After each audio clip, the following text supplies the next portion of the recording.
அனைவருக்கும் எங்கள் இனிய வணக்கம். நிறைய குடும்பத்தில் நீங்கள் நன்றாக கவனித்து பாருங்க, அவர்களுடைய வீட்டில் சாதாரண ஒரு மண் அகல் விளக்கை கூட அவ்வளவு சுலபமாக ஏற்ற முடியாது. வீட்டில் விளக்கு ஏற்ற கூட ஆள் இருக்காது. வேலை வேலை என்று ஓடிக்கொண்டே இருப்பாங்க. தினம் தினம் வீட்டில் விளக்கு ஏற்றி குலதெய்வத்தையும் லட்சுமி தேவியையும் வழிபாடு செய்யக்கூடிய குடும்பங்கள் எல்லாம் அதிர்ஷ்டம் செய்த குடும்பங்கள்தான். இந்த விளக்கு ஏற்றினால் அதிர்ஷ்டம், அந்த விளக்கு ஏற்றினால் அதிர்ஷ்டம் என்ற பாகுபாட்டை ஒதுக்கி வைத்து விடுங்கள். விளக்கு ஏற்றினாலே வீட்டில் அதிர்ஷ்டம்தான். அதிலும் குறிப்பாக இந்த விளக்கை ஏற்றக்கூடிய நேரம் காலம் உங்களுக்கு வந்துவிட்டால் உங்களுடைய குடும்பத்திற்கு எதிர்பாராத ஏதோ ஒரு அதிர்ஷ்டம் காத்து கொண்டிருக்கிறது என்றுதான் அர்த்தம். அப்படி அற்புதம் வாய்ந்த அந்த விளக்கை நம்முடைய வீட்டில் எப்படி ஏற்ற வேண்டும்? வெள்ளிக்கிழமை இந்த விளக்கை ஏற்றுபவர்களுக்கு அதிர்ஷ்டம் ஏதோ ஒன்று காத்து கொண்டிருக்கிறது. வெள்ளிக்கிழமை என்றதுமே எல்லோருடைய வீடும் பெரும்பாலும் சுத்த பத்தமாகத்தான் இருக்கும் அல்லவா? காலையில் எழுந்து வாசலில் எப்படியும் கோலம் போட்டு விடுவீங்க.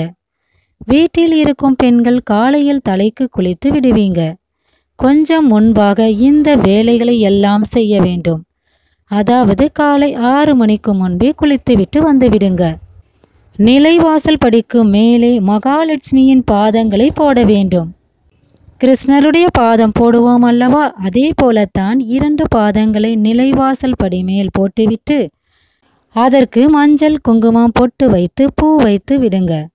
மகாலட்சுமி தேவி வெள்ளிக்கிழமை காலை உங்களுடைய வீட்டிற்கு விரும்பி சந்தோஷமாக நுழைகிறாள் என்பது இதனுடைய அர்த்தம்.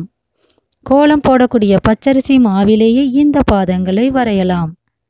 அதன் பின்பு நிலைவாசல்ல 2 பக்கத்திலும் மண் அகல் விளக்குகளை வைத்து நல்லெண்ணெய் ஊற்றி அதில் பச்சரிசி அட்சதை போட்டு விளக்கு ஏற்றுங்க.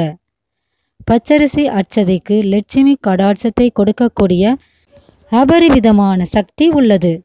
ஒரு கைப்பிடி பச்சரிசியில கொஞ்சமாக நெய் விட்டு மஞ்சள் பொடி தூவி கலந்தால் பச்சரிசி அட்சதை தயார். அவ்வளவுதான். பின்பு பூஜை அறைக்கு வந்து உங்கள் வீட்டு காமாட்சி அம்மன் விளக்கில் கொஞ்சமாக நெய் ஊற்றி திரி போட்டு தீபம் ஏற்றி வைத்துவிட்டு ஓம் மகாலட்சுமி தாயே போற்றி, ஓம் மகாலட்சுமி தாயே வருக வருக என்ற மந்திரத்தை 27 முறை சொல்லி குடும்ப கஷ்டம் தீர குடும்பம் செழிக்க பிரார்த்தனை செய்து கொள்ளுங்க. இப்படி ஒரு விளக்கை உங்களுடைய வீட்டில் என்றைக்கு நீங்கள் ஏற்றி இருக்கிறீர்களோ அன்றைக்கே உங்களுக்கு விடிவு காலம் பிறந்துவிட்டது என்று அர்த்தம்.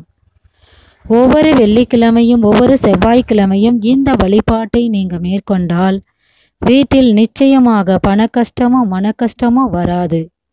எளிதில் அந்த குடும்பத்திற்கு கெடுதல் நடக்காது. குடும்பம் ஆரோக்கியத்தோடு அமைதியோடு அற்புதமாக சந்தோஷமாக இருக்கும் என்பது நம்பிக்கை. உங்களுடைய வீட்டிலும் இந்த ஒரு விளக்கை தொடர்ந்து ஒரு 3 மாதங்கள் ஏற்றி வாங்க. பிறகு நீங்களே நினைத்தாலும் இந்த விளக்கு ஏற்றும் வழிபாட்டை உங்களால் நிறுத்த முடியாது. அதிர்ஷ்ட காற்று உங்கள் பக்கம் வீசுவதை நீங்கள் உணர முடியும். வாழ்வில் நம்ப முடியாத நல்ல முன்னேற்றங்கள் தெரியும். மகாலட்சுமியின் ஆசீர்வாதத்தை முழுமையாக நீங்க பெறலாம். இந்த விளக்கை ஏற்றுவது அவ்வளவு சுலபம் கிடையாது. நீங்க இந்த விளக்கை மட்டும் வீட்டில் ஏற்றிவிட்டால் உங்களுக்கு அபரிவிதமான அதிர்ஷ்டம் கிடைக்கும். இந்த தீப வழிபாட்டை நீங்கள் செய்து அந்த மகாலட்சுமி தாயாரின் அருள் பெற்று உங்கள் குடும்பம் செழிக்க ஆரோக்கியமாக வாழுங்க. வாழ்க வளமுடன் நலமுடன் அனைவரும். நன்றி.